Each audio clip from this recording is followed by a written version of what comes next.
Namaste. Welcome to you. So in this video, I will discuss about the subject economics, economy and economic problem. Of course, they are not one and same. Economics, as many of you know, that it's a subject which deals with administration of scarce resources.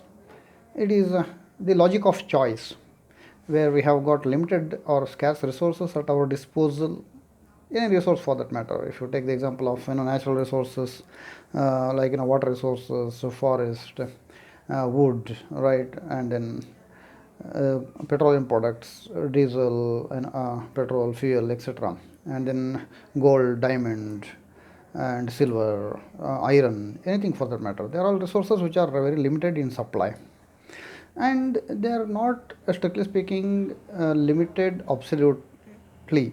Okay, it's not in absolute terms, it is in relative terms. That means, what is in relation to? That is in relation to the human wants. Wants are limitless. Because of that reason, resource seems to be scarce in supply.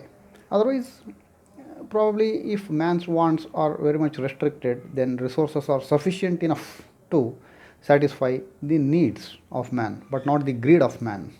Okay, so this is that first. The subject which deals with the administration of scarce resources is economics, and it is about household management.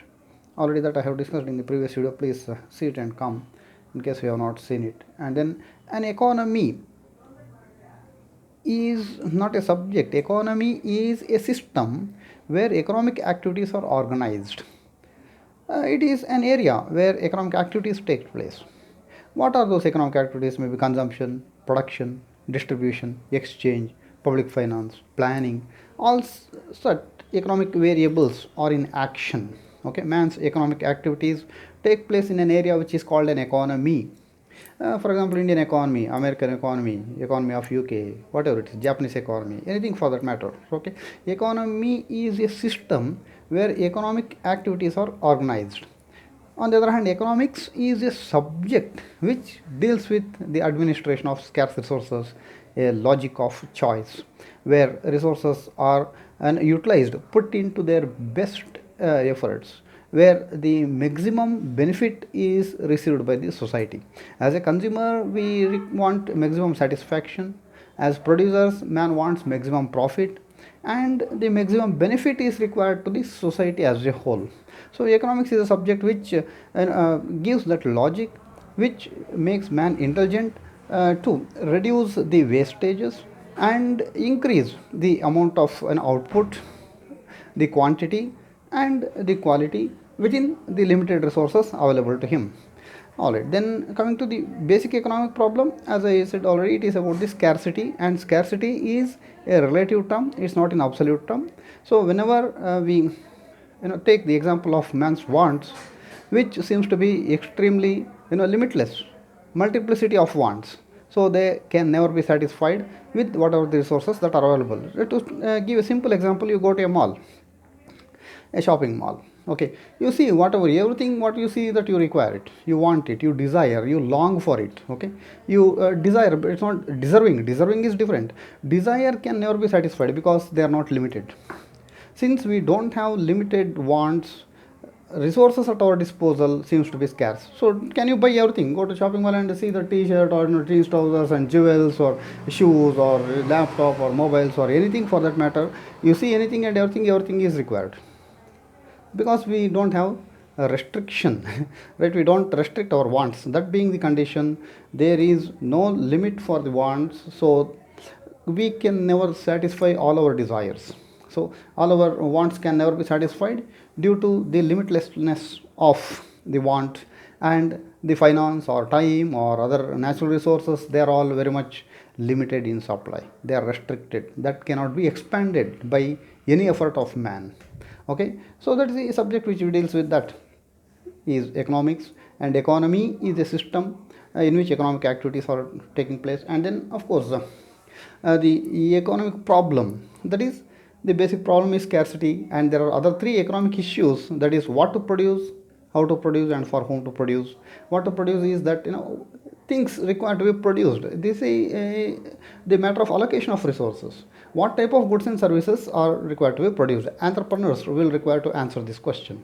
So before they produce, if as consumer we go to mall and of course we buy the goods, it is very easy to buy and consume if we have the finance. Okay, if we have the money, if we have the resource, of course we will pay and we will buy it, because even before doing so, that is used, that is produced, that means basic economic, some of the basic economic issues are addressed by the entrepreneurs, those who have produced them. And what do? They do think what are the goods and services that are required to be produced and which would gain demand in the market. Because if they don't have the demand in the market, of course there's no use of producing any good or service. They will under go loss, and then of course they will go for lockout, and there will be loss of job and loss of income. So that being the condition, they will require to produce those goods and services which are demanded by the consumers, or which are to the targeted consumers. They will require to keep in mind, and then their taste and preferences they have to keep in mind before producing goods and services. So what type of goods and services required to be produced? That is the first basic economic issue to be addressed. And then comes the how it has to be produced, whether using labor intensive technology or capital intensive technology. In case of highly populated countries like India and Japan, China, okay, probably they will go for more labor intensive technological goods because of the available labor at cheaper rate. Okay, and large number of population, that is supply of labor is higher than that of the demand, that's why wage rate is less, etc., etc. Okay, that being the condition, so more labor intensive technology can be used to produce the given level of output of any good or service, if it is more appropriate to use more labor.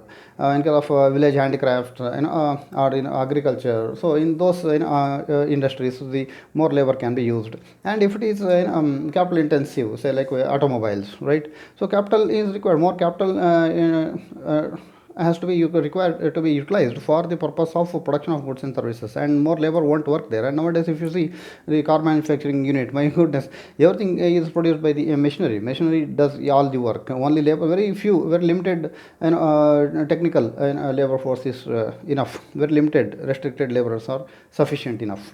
So now what type of technology is to be used, that has to be determined by the producers. And then comes for whom it is to be produced, that is that firstly targeted individual targeted consumers. Say if the BMW or Mercedes Benz, Lamborghini, so they cannot keep a poor man in mind while producing the goods, because poor man is not able to buy them in his entire lifetime. So that being the condition, so they have to keep in mind the rich class and their taste and preferences, their capacity, their expectations, all that requires to be studied, market research requires to be done, and then the goods and services they are required to be produced to the targeted consumers. There are the three basic economic issues that are required to be solved before the production of goods and services. That is economic issues. So we have discussed economics, economy, and economic problem, which are basic.